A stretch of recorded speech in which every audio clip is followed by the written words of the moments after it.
At Christmas, my parents turned away my 11-year-old at the door. She had to walk home alone carrying every gift she'd brought and had to spend Christmas in an empty house. When I found out, I didn't shout. I took action. 5 hours later, their lives started to unravel. I got home late on Christmas night expecting an empty house, because my kid was supposed to be at my parents' place. Big dinner, cousins, and the sleepover she'd been talking about for days like it was the main event of the century. Instead, the first thing I noticed was the smell. Something burnt. Not toast got away from you burnt. More like someone tried to make something special, and it didn't go the way they planned. I stepped into the kitchen and saw it immediately. A pan on the stove with something dark in it. A plate on the table. A little trail of crumbs like someone had been moving around quietly, trying not to make noise. And then I saw what made my stomach drop all the way through the floor. Her shoes. Her coat. My 11-year-old was home. "Emma?" I called. "Hey," she answered right away. She was sitting at the kitchen table in the same clothes she'd worn when I dropped her off earlier, shoulders tucked in tight like she was trying to take up less space in her own house. Not crying, not dramatic, just small. I stared at her for a second, trying to make reality line up. "You're supposed to be at Grandma and Grandpa's," I said. "I know." Her voice was too flat, like she'd practiced it. "Why are you here?" I asked, and I kept my tone calm on purpose. She blinked slowly. They turned me away." I didn't understand that sentence at first, like my brain refused to accept it. "Turned you away?" I repeated. "At the door." Her fingers tightened around the edge of the plate. "They said there wasn't enough space." I stared at her. "Space for what?" She looked at me like I'd asked why snow is cold. "For me." And that's when I noticed the gifts. All of them. Neatly lined up by the entryway, bags upright, tags still attached, tissue paper still fluffed like she couldn't stand the idea of them looking messy, even now. The gifts she'd been so proud of. The gifts we dropped off with her. Back home. My throat tightened. "Why are the gifts here?" Emma swallowed. They didn't want them." My chest went cold. "They told you to take them back?" I asked. She nodded once. I looked at her face, trying to keep mine steady, and asked the question that really mattered. "Why didn't you call me?" Her eyes flicked down. "My phone had died," she whispered. "I asked Grandma if I could use theirs. Like, the house phone." "And?" I asked, even though I already knew. "She said no," Emma said, and her voice cracked on the last word. "She said it would just make it harder. And you were busy." "Busy. Right." "And then Grandpa said I should just walk home," she added, like it was the most normal solution in the world. "Because it's not far." I just stared at her. It's not far when you're an adult who knows the neighborhood, when you're not carrying gift bags that dig into your hands, when you're not 11 and it's Christmas and every window you pass has people inside. "How long did you walk?" I asked. "Maybe 20 minutes," she said quietly.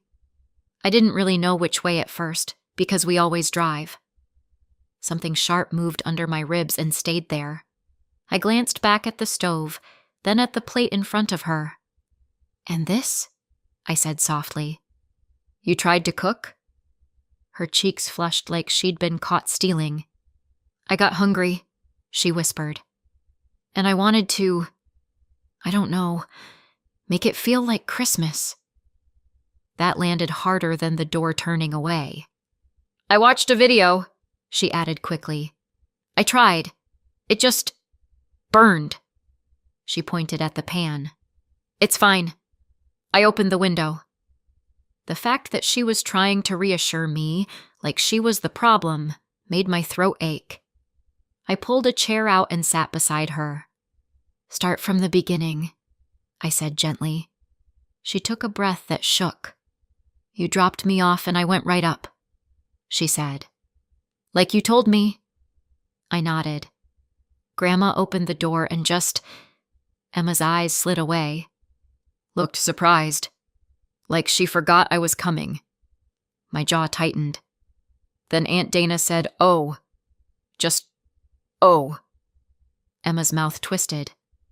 And Grandma said it was a full house. Not enough chairs. What about the cousins? I asked, already bracing. They were inside, she whispered. They could see me. She swallowed hard and pushed through anyway. Logan laughed and said my dress looked like a curtain. The word curtain came out bitter. And nobody stopped him? I asked carefully. Emma shook her head. Grandpa said, "Let's not start drama." I let out a short breath through my nose because dry humor is what happens when rage is too big to hold. Right, because letting an 11-year-old come inside would have been a real scene. Emma gave a tiny, miserable half smile. It disappeared immediately. I tried to give Grandma her gift, she whispered. The one I made. My eyes snapped to her. The ornament? She nodded, and tears finally slipped out like her face got tired of pretending. I put her name on it, she said, and she didn't even touch it. She just said, "Not now." A sob hit her like a hiccup. She turned her face away fast, embarrassed by her own feelings like she was the one being inappropriate. I slid my arm around her shoulders and pulled her close. She leaned into me immediately, like she'd been holding herself upright on stubbornness alone.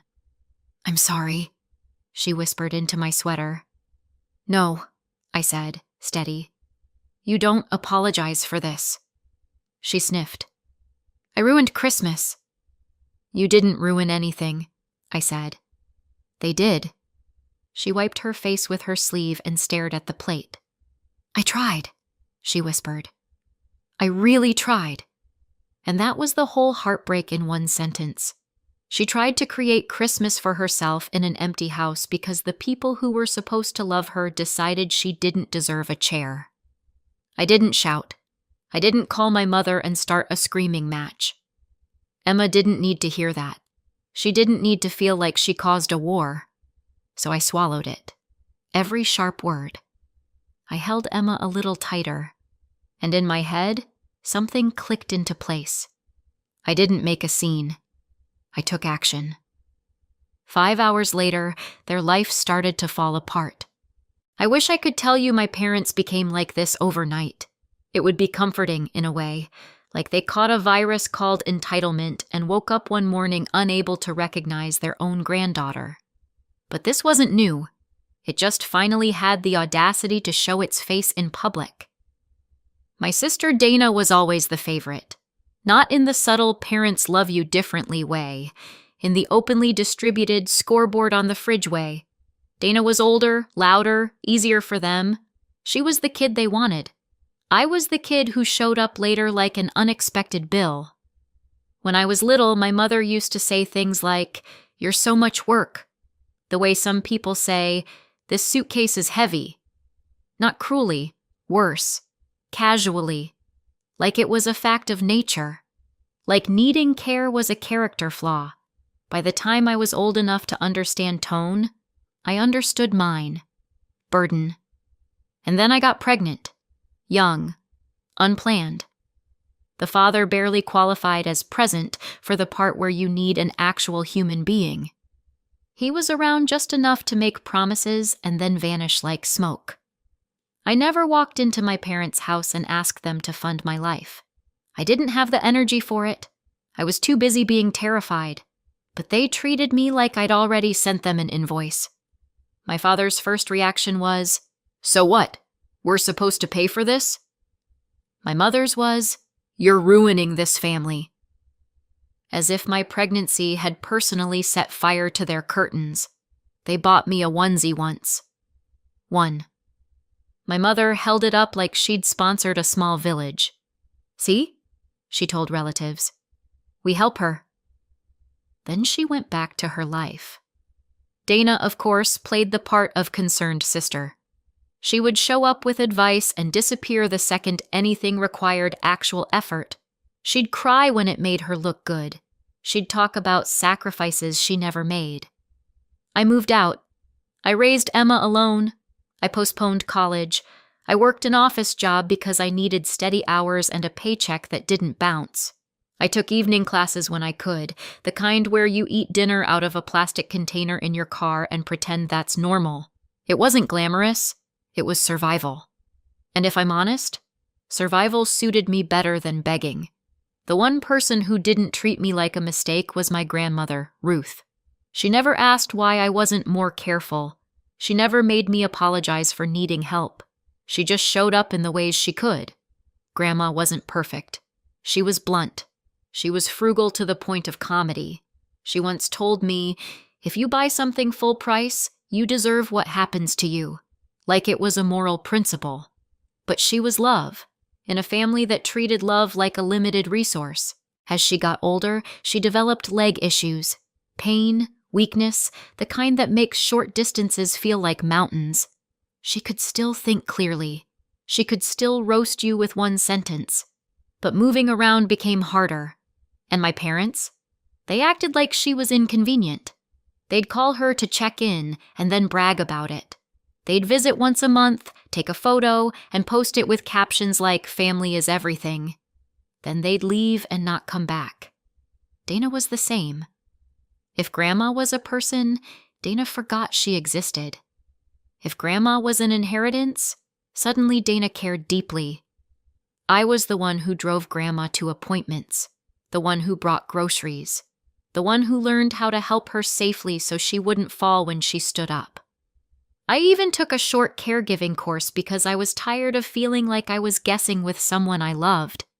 It saved money. It made me useful. It made Grandma feel less helpless, which mattered more than any certification. And the more time I spent with her, the more I noticed something uncomfortable. My parents treated Grandma the way they treated me, like a burden, like a task, like a thing you tolerate until you can go back to your real life. Meanwhile, Grandma helped them, financially, quietly, the way she did everything, without fanfare, without splashing it around. At some point, my parents moved into a house that everyone in the family referred to as the house Grandma gave them. That phrase became gospel. Grandma gave them the house. Grandma gifted it. Grandma wanted them to have space for family. My parents started speaking about it like it was theirs by divine right. And after they got it, they visited Grandma even less.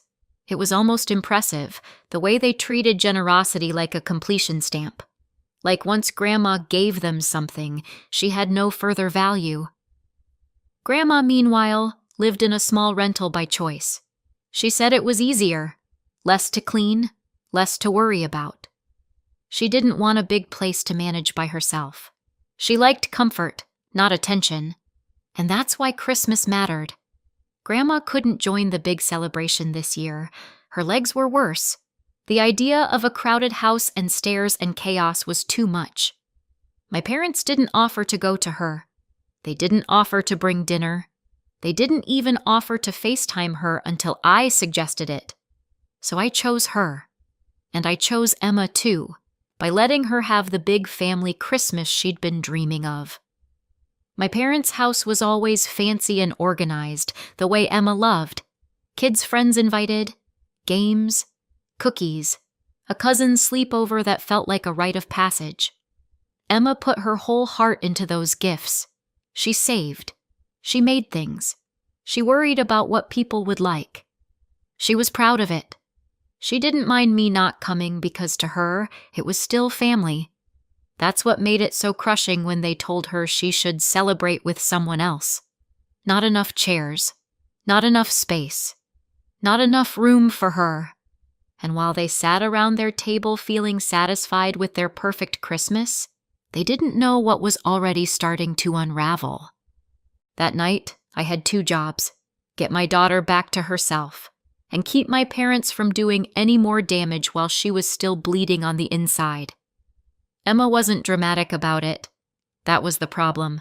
She moved around our kitchen like she was trying not to disturb the air, like she didn't deserve to take up space in her own house. I didn't lecture her about the stove.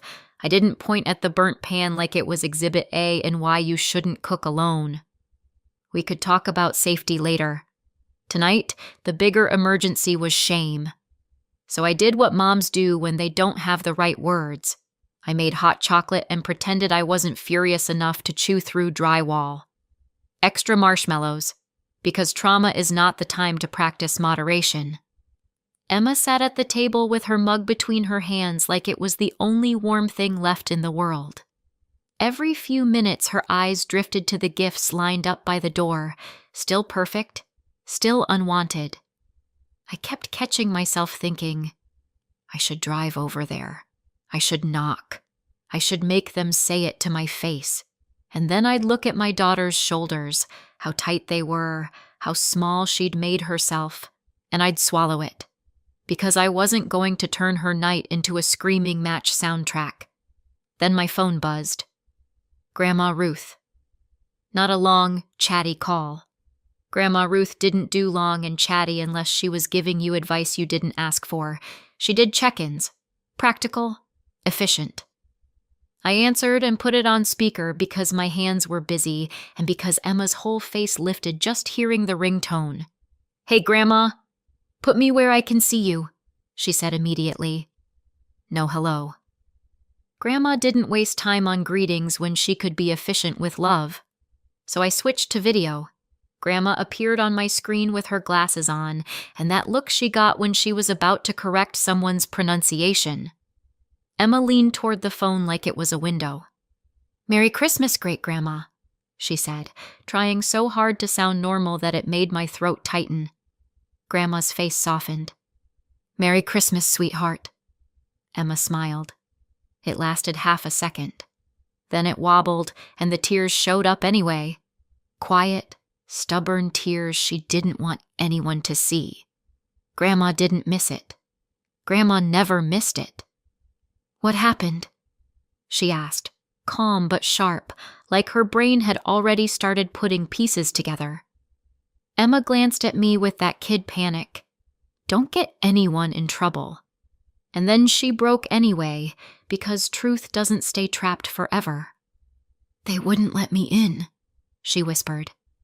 Grandma's expression went still. Who? Grandma and Grandpa, Emma said, and her voice cracked. They said there wasn't space, and they didn't take the gifts. Grandma blinked once, slow. The kind of blink that means I am choosing my next words carefully because I don't want to say something that ends in arson. Emma wiped her face fast. I tried to use their phone, she added, like she needed to justify herself. Mine had died. I asked. They said no. Grandma's mouth tightened. And you walked home? Grandma asked. Emma nodded. Grandpa said it wasn't far. Grandma didn't raise her voice. She didn't need to. She looked straight at my daughter through the screen and said, Sweetheart, you listened to me. You did nothing wrong. Nothing. Emma made a little sound like she wanted to climb inside those words and live there. Grandma continued, You were polite. You brought gifts. You showed up. If anyone should be ashamed, it's the people who shut a child out at their door. Emma's chin trembled. I pulled her closer with my arm, and she leaned into me like she'd been holding herself up on pride alone. Grandma's gaze flicked to me. Kate. Yes, I said, already braced. Her voice sharpened. I gave them that house so they'd have space for family. Space. For family. I didn't interrupt. I didn't steer. I didn't feed her lines.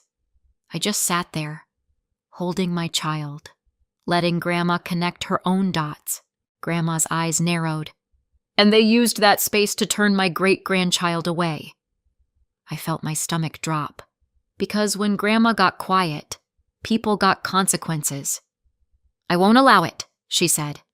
Grandma, I started, automatically, because I wasn't trying to light a match near gasoline. No, she cut in. My legs hurt. That's all. My brain works. I know, I said softly. Grandma's voice went even calmer. I'm going to undo it. I blinked.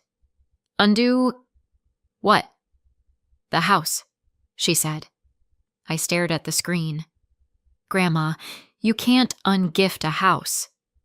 Grandma's lips twitched, barely. You'd be surprised what you can do when people don't read paperwork. It sounded like a riddle. It sounded like a promise. Emma sniffed and wiped her face again, trying to pull herself together like she hadn't just been told she didn't deserve a chair.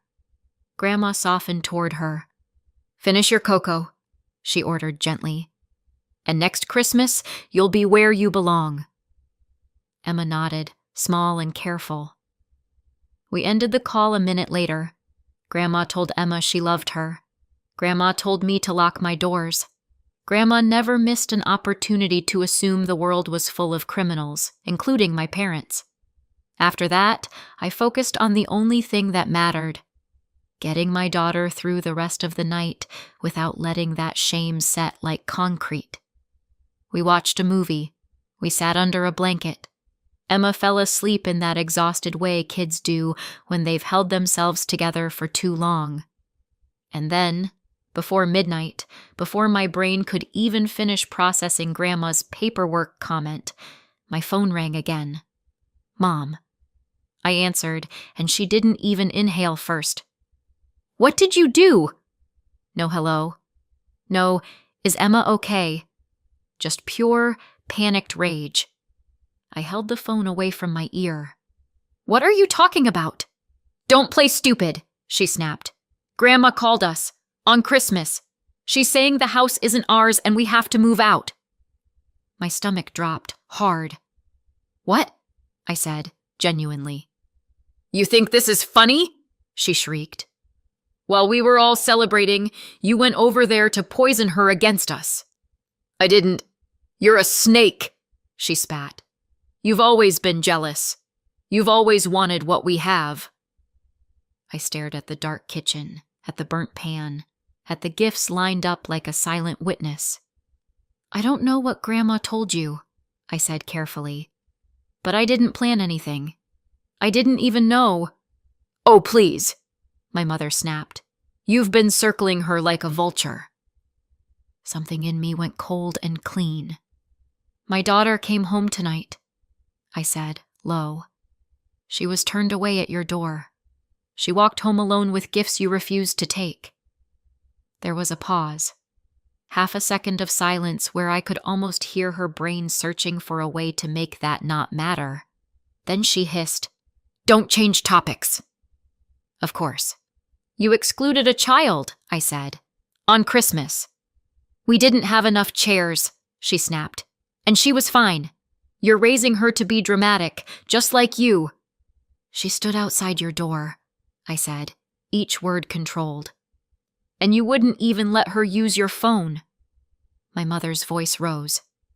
You should have kept her with you then. You're the one who abandoned her. The audacity was almost impressive. And then she said it, like it had been sitting on her tongue for years, waiting for a reason. We should have excluded you a long time ago.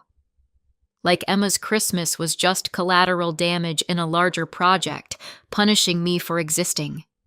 I said quietly, You're not going to rewrite what you did. My mother laughed, sharp and ugly. You think you've won? You think Grandma is stable? Then, in a voice that made my skin crawl, she added, We'll handle her. The line went dead. I stood in my kitchen, staring at my phone like it had turned into an animal. Grandma had said she would undo something. My mother was terrified. My daughter was asleep down the hall with tear tracks still faint on her face. And I still didn't understand how any of this was possible, only that something had started moving and my parents were already trying to grab the wheel. The next morning, I called Grandma Ruth. No answer. I called again. Nothing. That, by itself didn't send me into a panic spiral immediately.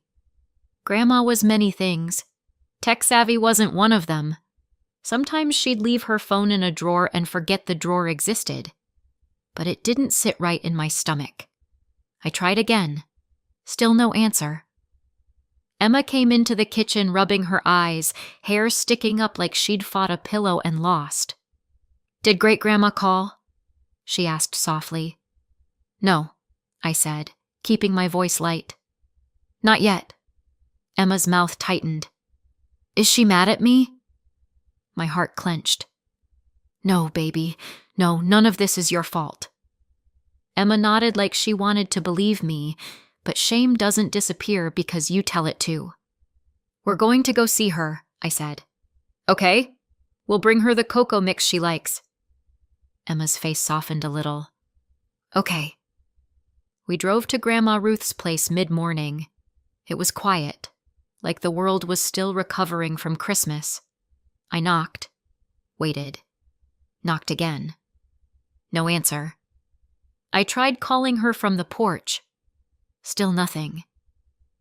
"Maybe she's sleeping," Emma offered. "Maybe," I said, but my hand was already moving to my keyring. Grandma had given me a spare key for emergencies, and her definition of emergency included, if I don't answer my phone and you get annoying. I unlocked the door and stepped inside. The apartment was too quiet. Not old person napping quiet. Empty quiet. I moved through the living room, calling her name. No response. Then I saw what was missing. Her wheelchair wasn't by the wall where it always was. The blanket she used every night was gone from the chair. A small bag by the door. Gone. My breath caught. Emma's voice came from behind me, small. "Where is she?" "I don't know," I said, and my voice sounded like it belonged to someone else. I walked outside, hands shaking now, and went straight to the neighbor across the hall. She opened the door in her robe, hair in a clip, that exact face people make when they're about to say something they know you won't like. "Oh, honey," she said before I could even speak. "Your mother was here."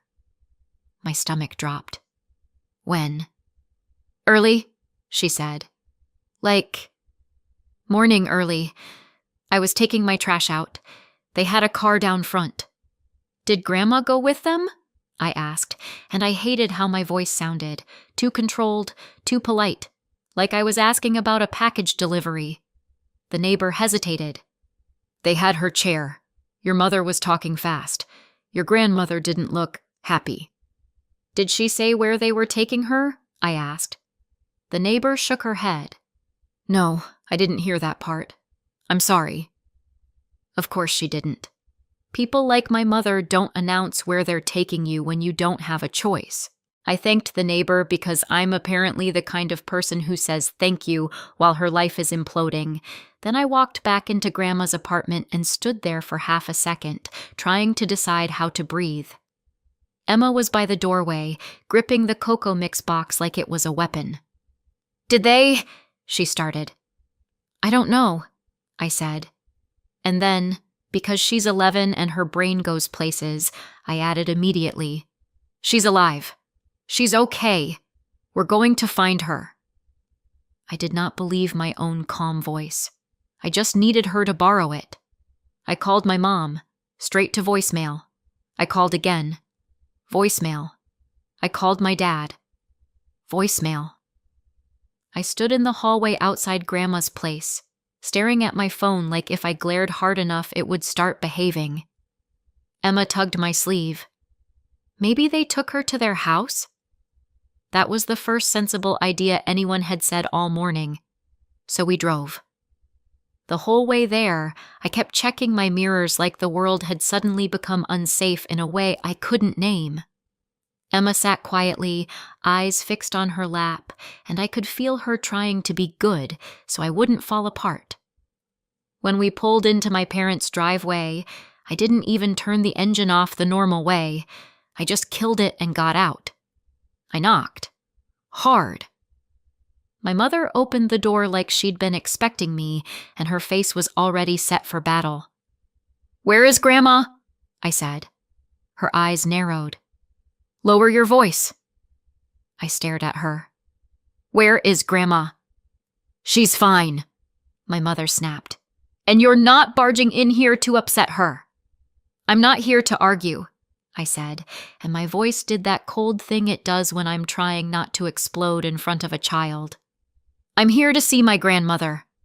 My mother stepped into the doorway like a bouncer. "After what you did?" "I didn't do anything," I said, "except come home to my kid sitting alone with burned food because you wouldn't let her inside." "Don't start," my mother hissed. "I'm not starting," I said. "I'm finishing." Emma stood behind me, very still. My mother glanced at her and then looked away like eye contact might make her feel something. "Your grandmother is resting. She doesn't need your drama." "Then let her tell me that," I said. "Let me hear it from her." My mother's lips pressed tight. "No!" That single word was the moment everything changed. Not because I expected my mother to be reasonable. I've met her. But because she was blocking me from even seeing Grandma. That's not family drama. That's control. I pulled my phone out again and dialed 911. My mother's face twisted. "Are you serious?" "Yes," I said, and I didn't blink. "I'm serious."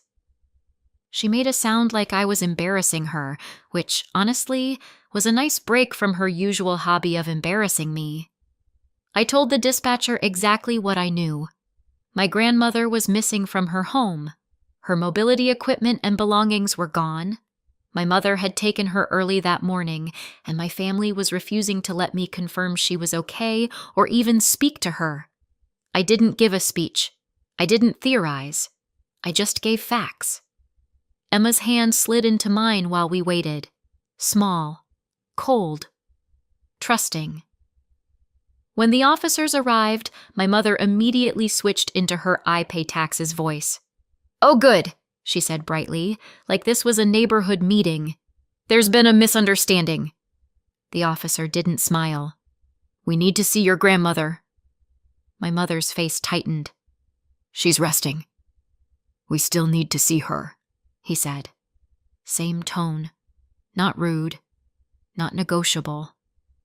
My mother stalled just long enough to make my heart bang against my ribs.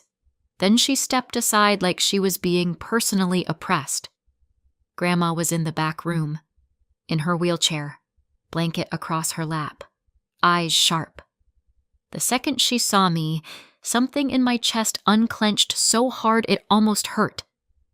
Relief hit first, then anger, right behind it. Emma made a small sound and moved forward before I could stop her. Grandma reached out and took her hand like she'd been waiting for that specific proof of life. "There you are," Grandma said, voice rough. Emma nodded, tears already forming. "I thought you were mad." Grandma's eyes flashed. "I'm mad at the right people." One of the officers crouched down a little. "Ma'am, are you okay? Are you here because you want to be?" Grandma didn't hesitate. "No!" My mother jumped in. "She's confused." Grandma turned her head slowly and said, "If you interrupt me again, I'm adding it to the list." The officer looked back at Grandma. "Do you want to leave?" "Yes," Grandma said. "Now." My mother's mouth opened, closed, opened again. It was like watching someone realize their favorite puppet learned how to cut strings. The officers didn't lecture anyone. They didn't do a courtroom monologue. They just made space. Literally and figuratively. They made it clear Grandma could leave. And when Grandma rolled past my mother, she didn't even look at her. That silence said more than any yelling. I got Grandma into my car. Emma climbed in beside her without being asked and held her hand like she was anchoring her to the planet. Grandma looked at me and said, "Call my lawyer." Grandma called her lawyer. He agreed to see us that day. I drove. Her lawyer didn't dress it up. He looked at me and said, "Here's what your family has been calling a gift." He slid a folder across the desk. "The house isn't in your parents' names," he said. "It's owned by Grandma's living trust. Your parents were listed as beneficiaries, meaning they were set to receive it after Grandma dies. But while Grandma is alive, she can change the beneficiaries." My stomach dropped. "So they've been acting like it already belongs to them." "They've been acting like a lot of things," Grandma muttered. Her lawyer didn't even blink. "Grandma can also change how her other assets are distributed. Her savings, her accounts, all of it. Same idea. Beneficiaries can be updated." Grandma tapped the arm of her wheelchair. "Good, because they don't get a reward for turning a child away at the door." He asked Grandma a few straightforward questions, calm, respectful, just confirming she understood what she was signing and that no one was pressuring her. Grandma answered like she was personally offended the world required proof she still had a brain. Then he printed what needed printing. Grandma signed. Witnesses signed. Pages were initialed. And just like that, the names my parents thought were carved in stone weren't. My name went where theirs used to be. Emma's future was protected right alongside it, because Grandma wasn't just angry, she was deliberate. Emma sat close the whole time, quiet, holding Grandma's hand like she was afraid someone would drag her away again. When it was done, Grandma looked at her lawyer and said, "Now, I want them kept away from me." He nodded once, already reaching for another set of documents. "We'll put that in writing too, and we'll start the process to get them out of the house." Grandma turned her sharp gaze on me. "I gave them space," she said. "They used it to shrink a child." Emma's eyes filled, but this time she didn't look ashamed. She looked relieved. Grandma squeezed her fingers. "Next Christmas," she told her. "You're not standing outside anyone's door." Fast forward to next Christmas. Emma and I are in the house my parents used to call theirs. Not because I wanted some trophy, because Grandma wanted the truth reflected in paperwork. The place is worth about $350,000, and she moved in with us after everything went down. We made it actually livable for someone in a wheelchair, a ramp, wider doorways, grab bars, a bedroom on the main floor. Funny how not enough space magically turns into plenty of space when you're not using it to punish people. Grandma also had about $200,000 in savings. She changed the beneficiaries on all of it. Part went into an emergency cushion for her care. The rest went where she wanted it to go. A college fund for Emma and a future she doesn't have to beg for. My parents got exactly what they earned. Nothing. They tried calling, apologizing, blaming, switching the order, like that changes the story. I don't answer. Emma's different now. Quieter in a calmer way, not the make myself small so I don't get rejected way. And Grandma, still sharp, still stubborn, still very pleased with herself. So tell me, did I go too far or not far enough? Let me know in the comments and subscribe for more.